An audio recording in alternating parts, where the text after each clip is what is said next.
Hello student, today I am going to start 12th class physics first chapter electric charges and field का very important topic electric field intensity at any point due to a short dipole।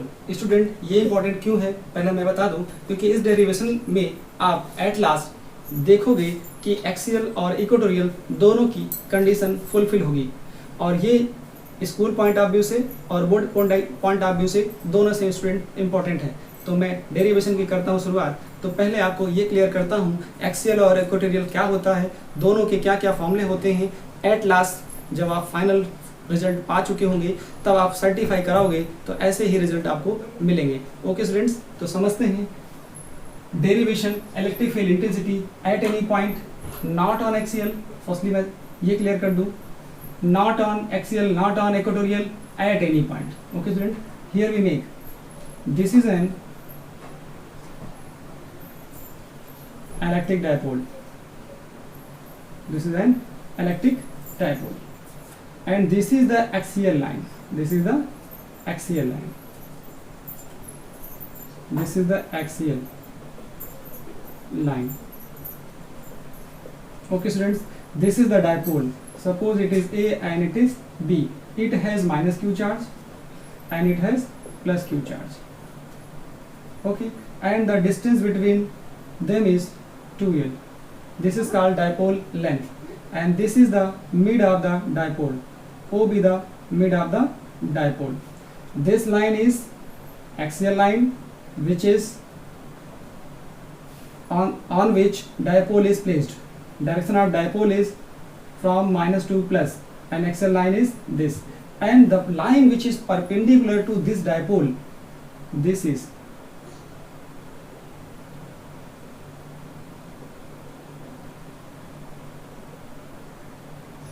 okay student, this is the line which is perpendicular to this, and this line is known as equatorial line. इस equatorial line को मैंने बता दिया, ये axial line हो गई और ये इक्वेटोरियल लाइन। एक्सियल लाइन पर कहीं पर भी एक कोई पॉइंट ले लीजिए at a distance r from mid of the dipole. यहाँ से जब r डिस्टेंस पे आप कोई पॉइंट लेते हो तो आपको जो फील्ड मिलती है वो मिलती है एक्सियल, और एक्सियल की क्या मिलती है, एक्सियल को मैं पूरा लिख देता हूँ, एक्सियल ये मिलता है K2P/r3। ये फॉर्मूला आपको मिलेगा स्टूडेंट। और जब इक्वेटोरियल पे कोई पॉइंट लोगे from the mid of the dipole at a distance r, तो क्या मिलता है यहाँ पर जब आपको फील्ड मिलती है इस पॉइंट पर जो फील्ड होगी उसको आप वैल्यू देते हो E इक्वेटोरियल कितना आएगा Kp/r3। ये दोनों रिजल्ट आप जब पूरा डेरिवेशन करोगे तो फाइनली देखने को आपको मिलेंगे। तो इतनी बात समझ में आ गई। Not on axial, not on equatorial, आपको लेना है कहीं पर एक कोई पॉइंट। यहाँ पे हमने कोई जूम कर लिया, यहाँ पर हमने एक पॉइंट ले लिया, और ये पॉइंट कहाँ पे है, ये है at a distance r, at a distance r। कहाँ से, from mid point of the dipole. इस पॉइंट की कहानी P है, और कितने एंगल पे स्टूडेंट है, ये थीटा एंगल पे है। ओके, थीटा एंगल पे पहुँच गया तो इसका जो पोलर कोऑर्डिनेट होगा वो कितना होगा,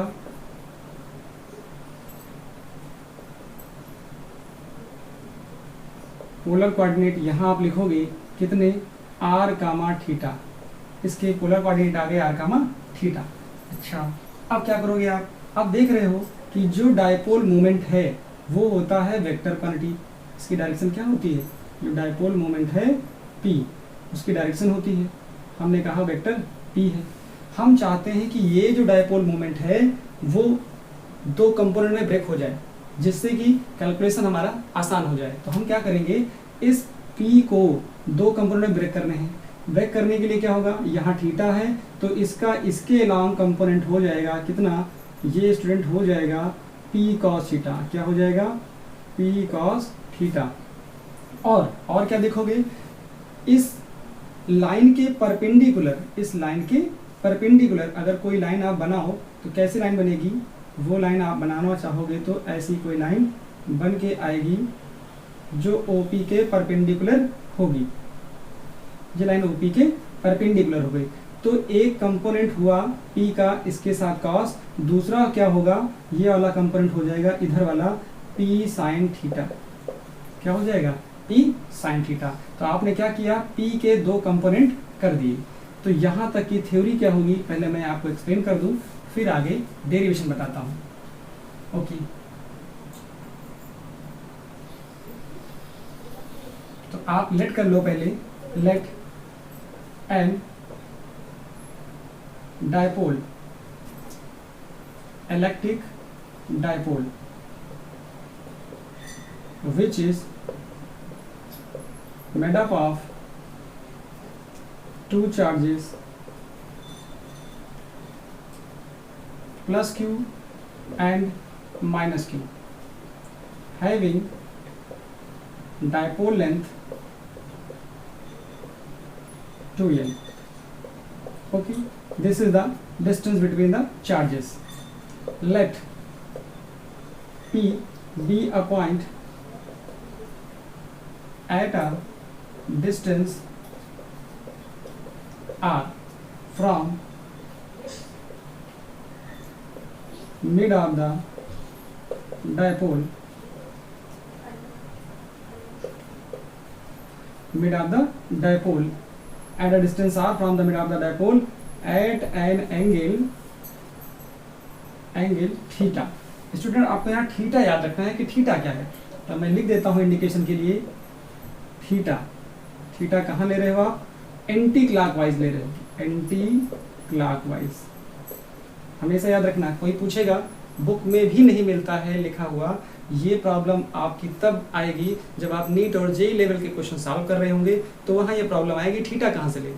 आप इंटरमीडिएट तक की कोई भी बुक उठाइए, आपको मिलेगा नहीं है क्या, theta with angle, theta what is theta, at angle theta, theta be the angle, कहाँ से, angle taken anticlockwise from direction of an electric dipole. Okay student, तो आपको थीटा माइंड में रखना है कि थीटा क्या है, थीटा भी द एंगल है और वो डायपोल मोमेंट की डायरेक्शन से एंटी क्लॉकवाइज आपको लेना है। ओके, नाउ अब आप क्या देख रहे हो, आप ये देख रहे हो कि यहाँ पर P क्या है, डायपोल मोमेंट इज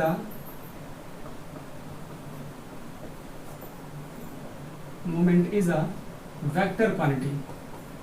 कैसी है, वेक्टर क्वांटिटी है। अब वेक्टर क्वांटिटी है तो क्या होगा, उस वेक्टर क्वांटिटी होने पर इसके हम दो कंपोनेंट बना सकते हैं। Now vector P can be resolve into two components. Okay students, तो फर्स्ट कंपोनेंट क्या आया, P cos थीटा, दूसरा क्या आया, P sin थीटा। आप देख रहे हो जो P cos थीटा है वो क्या है, OP के पैरेलल है, OP की डायरेक्शन में है, तो क्या आएगा, पैरेलल टू OP। ये बात आपको याद रखनी है। दूसरा क्या है, P sin थीटा, ये क्या है, OP के परपेंडिकुलर है, ये OP है और ये इसके परपेंडिकुलर, आप देख सकते हैं 90 बन रहा है ऐसे, तो ये क्या आएगा, परपेंडिकुलर टू OP। मैं लिख देता हूं परपेंडिकुलर टू OP। दोनों की कंडीशन आपको मिल गई। अब क्या करना है आपको, अब आप देखोगे P cos थीटा के लिए फील्ड कहाँ होगी और P sin थीटा के लिए फील्ड कहाँ होगी। ठीक है, तो क्या लिखोगे, for P cos theta, P cos theta क्या आएगा, for P cos theta point P line, देखो यहाँ पॉइंट P समझना, ये डायपोल मोमेंट है, एक मत समझना, चाहो तो कोई भी पॉइंट आप ले सकते हो, मैं अलग कर दे रहा हूँ point, let P be the point, इसको आप समझ सकते हो, लेट कोई नाम दे दीजिए, आप ले लीजिए let M be the point. Okay, इसको आप M दे दीजिए, M पॉइंट कोई पॉइंट है, M बी द पॉइंट। तो for P cos theta point M कहाँ होगा, point M lies on axial line, lies on axial line. दूसरा क्या होगा, for P cos theta, P sine theta क्या आएगा, for P sine theta, P sine theta देखोगे तो जो ये पी साइन थीटा है वो क्या है, वो इस पॉइंट के इस डायपोल के लिए, अब ये जो पॉइंट होगा वो इक्वेटोरियल पे होगा, तो क्या लिखोगे, point M lies on equatorial. Okay, ये बात समझना है स्टूडेंट आपको कि कैसे एक्सियल पे आया और कैसे इक्वेटोरियल पे आया। अगर ये बात आपको समझ में आ गई तो इस डेरिवेशन में कुछ भी आपके लिए नया नहीं होगा। फिर देख लीजिए, आपने P जो डायपोल मोमेंट था उसको ब्रेक किया दो कंपोनेंट में, एक आया आपके पास P cos थीटा, दूसरा आ रहा है P sin थीटा। जो P cos थीटा है वो इस डायरेक्शन में है, इसका मतलब एक्सियल पे आया। M क्या होगा P cos थीटा के लिए, एक्सियल आएगा। अच्छा, इसके लिए जरा देखिए, इसके लिए जब बात करोगे तो आप बताते थे कि ये कोई डायपोल मोमेंट है, यहाँ माइनस है, यहाँ प्लस है, और कोई पॉइंट है यहाँ पर, यहाँ O पॉइंट लेते थे, ये L होता था, ये L होता था, टोटल कितना होता था 2L।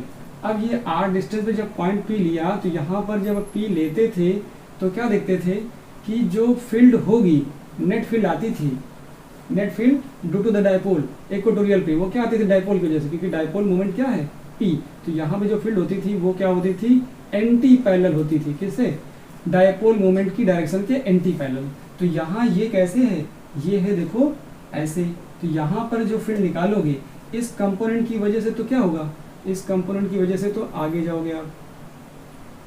ओके, तो इसको आप दे दोगे ई एक्सियल, और इस डायपोल मोमेंट की वजह से, इस डायपोल मोमेंट की वजह से इसके पैरेलल होगा, बट डायरेक्शन, क्योंकि इसकी डायरेक्शन इधर है, अभी इसकी डायरेक्शन इधर है, मैंने यहाँ लिखा है पी, तो आप यहाँ लिख सकते हो पी साइन थीटा, ये है पी साइन थीटा, डायरेक्शन इधर है। आप क्या देख रहे हो, तो यहाँ पे जो फील्ड होगी इस पॉइंट पर वो क्या होगी, इसके पैरेलल होगी लेकिन एंटी पैरेलल। जैसे यहाँ पी वेक्टर इधर है और फील्ड इधर जो आती थी ई इक्वेटोरियल की, वो आती थी इधर, तो यहाँ क्या होगा, इस पॉइंट पर इसके पैरेलल देखोगे आप, तो इसके पैरेलल आप बनाना चाहो तो क्या बन सकता है पॉइंट, इसके पैरेलल ऐसा कुछ आएगा एक पॉइंट। तो यहाँ छोटा सा आपने कट कर लिया, ये हो गया आपके पास, ये हो गया ई, ये हो गया ई, इसको दे दीजिए ई इक्वेटोरियल, और ये हो गया ई एक्सियल। अब इन दोनों का क्या करोगे आप, रिजल्ट निकालोगे, दोनों का रिजल्ट निकाल लीजिए। रिजल्ट निकालने के लिए आप ये देखोगे, इनके बीच का एंगल देखोगे। ओके स्टूडेंट, तो आप पहले ई एक्सियल निकालिए और ई इक्वेटोरियल निकालिए। तो क्या देख रहे हो आप, यहाँ से आप इसको ई क्यू कर दीजिए, तो यहाँ से क्या आने वाला है, now electric field intensity due to component P cos theta, due to P cos theta at M पे क्या होगा, तो देखोगे M वाली कहानी के लिए M पॉइंट पर इसके लिए एक्सियल पे है, तो आपने क्या लिखा E एक्सियल, और एक्सियल का फॉर्मूला मालूम है, क्या फॉर्मूला होता है, एक्सियल का फॉर्मूला होता है ये वाला, ठीक है।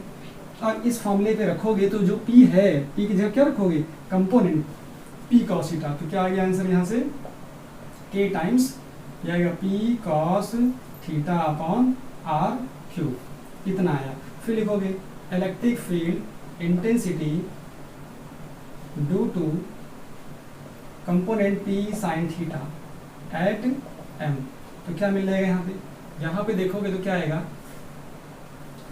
यहाँ पे आप देखोगे तो ई इक्वेटोरियल कह लीजिए, ई परपेंडिकुलर कह लीजिए, दोनों करेक्ट है। ई इक्वेटोरियल की कहानी देखोगे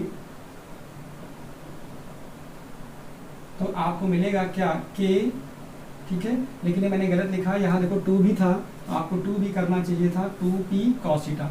यहाँ पे क्या आएगा, यहाँ देखोगे आप के P की जगह पे रहता है केवल P, तो P sin theta upon R cube, ये आपके पास न्यूटन पर कूलाम मिल गया। अब क्या करना है, नेट चाहिए इस पॉइंट पर, at point P, at point M, net electric field intensity क्या आएगी, आप देखोगे पैरेललोग्राम लग रहा है, एक्सियल मालूम है, इक्वेटोरियल मालूम है, बीच का एंगल मालूम है 90, तो आप क्या करोगे, ई नेट लिखोगे। ई नेट क्या आएगा, ई नेट आएगा ई एक्सियल का स्क्वायर प्लस ई इक्वेटोरियल का स्क्वायर प्लस 2 ई axial into E equatorial into cos 90। Okay, मैं एक स्टेप फिर से लिख देता हूं। ये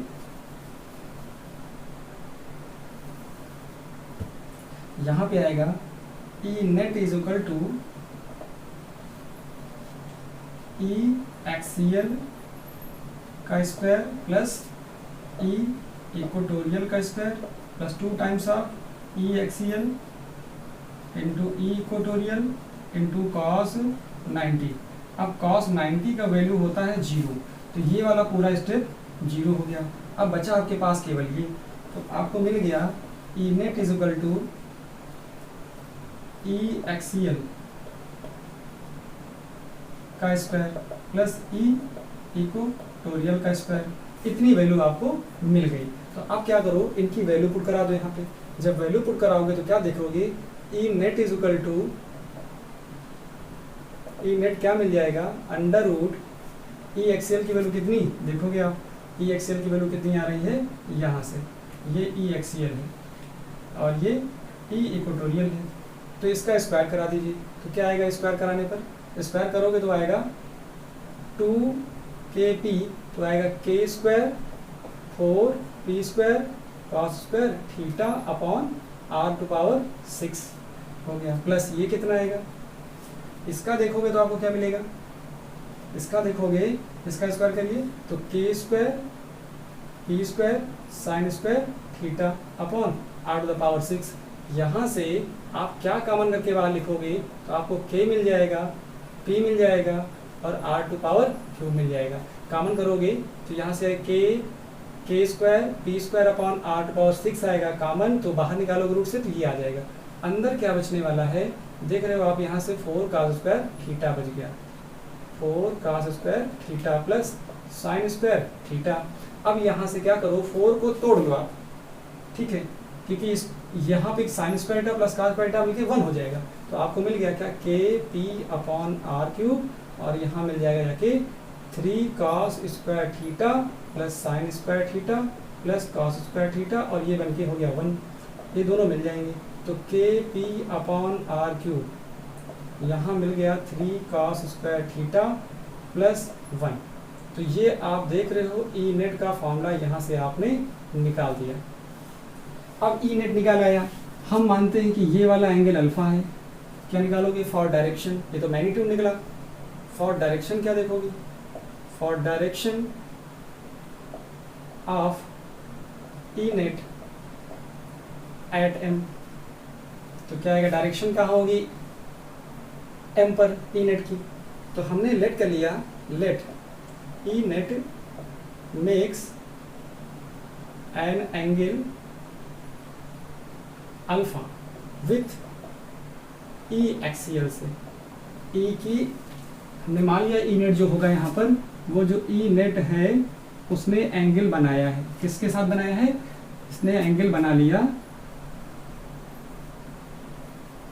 ई एक्सियल के साथ, इसने एंगल बना लिया अल्फा। तो क्या आएगा जरा टेन अल्फा देखिए, टेन अल्फा की वैल्यू आ जाएगी ये जो वैल्यू है इक्वेटोरियल अपॉन एक्सियल। तो मैंने लिख दिया यहाँ पर ई इक्वेटोरियल अपॉन ई एक्सियल। अब यहाँ से वैल्यू पुट करोगे, इक्वेटोरियल की वैल्यू देख रहे हो आप कितनी है, इक्वेटोरियल की वैल्यू ये है यहाँ पे k p sine theta upon r³,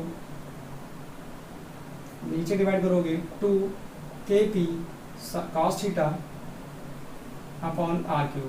तो देखोगे ये कैंसिल हो जाएगा, sine theta upon cos theta बचेगा और 2 बचेगा। इसका मतलब टेन अल्फा की वैल्यू आ गई टेन थीटा बाई 2।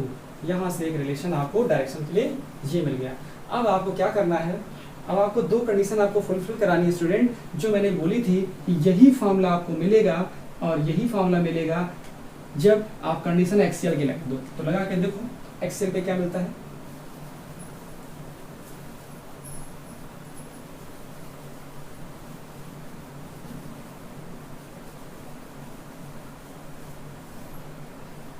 तो हमने क्या किया, हमने देखा फॉर एक्सियल कंडीशन, या केस फर्स्ट डाल दीजिए, केस फर्स्ट क्या होगा? फॉर एक्सियल क्या होगा? Theta will be zero. अगर ये थीटा की वैल्यू क्या हो जाए? जीरो हो जाए, और ये जो आर डिस्टेंस पॉइंट ले रहे हो वो कहीं एक्सियल पे आ जाए, जैसे ही थीटा की वैल्यू जीरो पर पुट करोगे इस फॉर्मूले में, यही रिलेशन है इंपॉर्टेंट, इस पूर्ण में पुट करिए इस फॉर्मूले में, तो क्या मिलेगा? ई नेट जो होगा वो बन जाएगा ई एक्सियल बन जाएगा। एक्सियल बनेगा तो क्या आएगा? के पी अपॉन आर क्यूब, और अंदर क्या आएगा? जब देखिए कॉस थीटा की वैल्यू जीरो है तो ये हो जाएगा 3, और अंदर आया 1, 3 + 1 2 आया, 4 होगा, 4 का 2 आ जाएगा। तो जो ई एक्सियल होना है वो आएगा 2kp/, या ऐसा लिख सकते हो k2p/r क्यूब। तो आप देख रहे हो ये आपके पास जनरल फॉर्मूला है, इसमें कंडीशनल लगा दोगे तो आपको एक्सियल मिल जाएगा। फिर अच्छा नेट निकाल दिया कि यहाँ पर नेट ये होगा, जरा टेन अल्फा से जरा सा डायरेक्शन बता दीजिए, यहाँ पे ई नेट क्या होगा?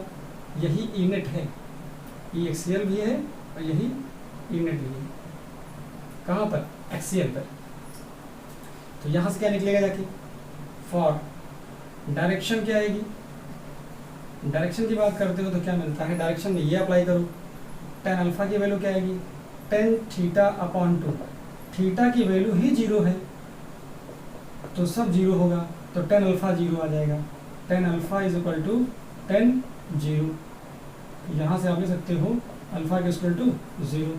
अगर सेकेंड केस अप्लाई कर दो यहाँ से, सेकेंड केस में क्या देखोगे? फॉर इक्वेटोरियल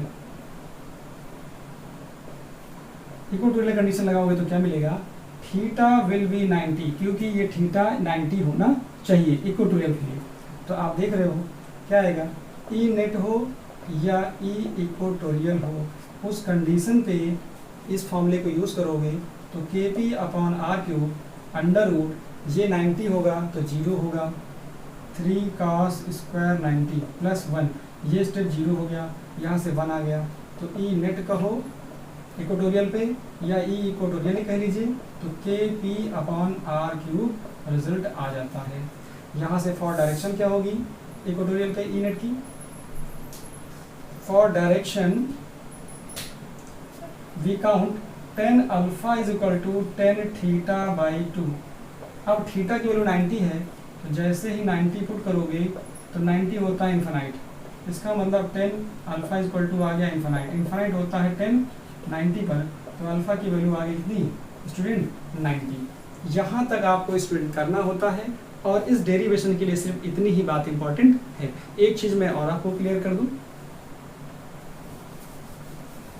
सबसे ज़्यादा इम्पोर्टेंट इसमें यह है कि आपको फिगर कैसे बनाना है और डायपोल मोमेंट को कैसे ब्रेक करना है वो प्रॉपर आता रहे। ओके स्टूडेंट, प्रॉपरली इतना ही था। अब मैं डिस्कस करने वाला हूं कि इलेक्ट्रिक फील्ड इंटेंसिटी आपने इक्वेटोरियल पे भी फाइंड कर ली और एक्सियल पे भी फाइंड कर ली। तो ज़रा मुझे फॉर्मूला बताओ, ई एक्सियल होता है कितना और ई इक्वेटोरियल कितना होता है?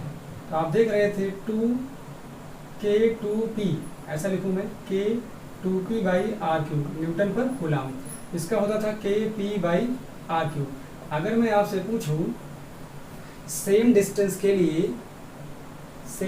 के लिए आर सेम हो, इक्वेटोरियल और एक्सियल पे क्या रिलेशन होगा? ठीक है, तो आप यहाँ से निकाल सकते हो फॉर सेम डिस्टेंस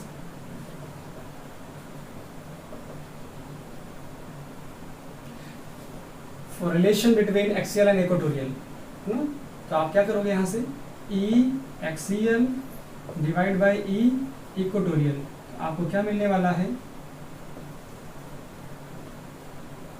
देखोगे जो एक एक्सियल है उसकी वैल्यू है कि 2p/r3 और यहाँ से आएगा कि p/r3, तो रिजल्ट आया 2। और यहाँ से ले सकते थे ई एक्सियल की जो वैल्यू होगी 2 टाइम्स ऑफ होगी क्या? ई इक्वेटोरियल की। ये आपको याद रखना है कि जो एक्सियल की जो वैल्यू होती है electric field intensity at a same distance due to a dipole, short dipole, वो 2 टाइम्स होती है electric field intensity at a point on the equatorial line at a same distance. Okay, तो ये 2 times होना है। Axial पे electric field intensity equatorial की 2 times होती है, but same dipole same distance. Okay, एक चीज और डिस्कस कर लूँ मैं आपसे यहाँ पर। ये नोट फर्स्ट था और एक नोट सेकंड पढ़ना है। सेकंड ये जानना है कि एक होता है dipole, electric field intensity due to single point charge.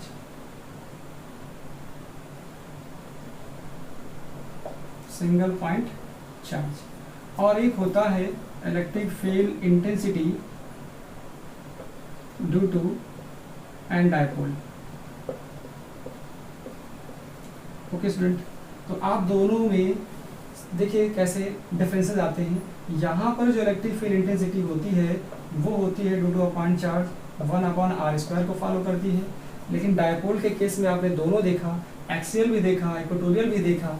अब देख के क्या समझ में आ रहा है आपको कि जो electric field intensity due to a dipole होगी वो फॉलो करती है 1/r³ को। तो ये पहला पॉइंट। इसमें देखोगे पॉइंट चार्ज के लिए, तो मैं पॉइंट चार्ज के लिए फॉर्मूला मालूम होगा, E = K Q/r² होता है। तो यहाँ पर जो इलेक्ट्रिक फील्ड इंटेंसिटी है वो क्या होती है, वो डायरेक्टली प्रोपोर्शनल पे होती है product of magnitude of directly proportional to the magnitude of charge.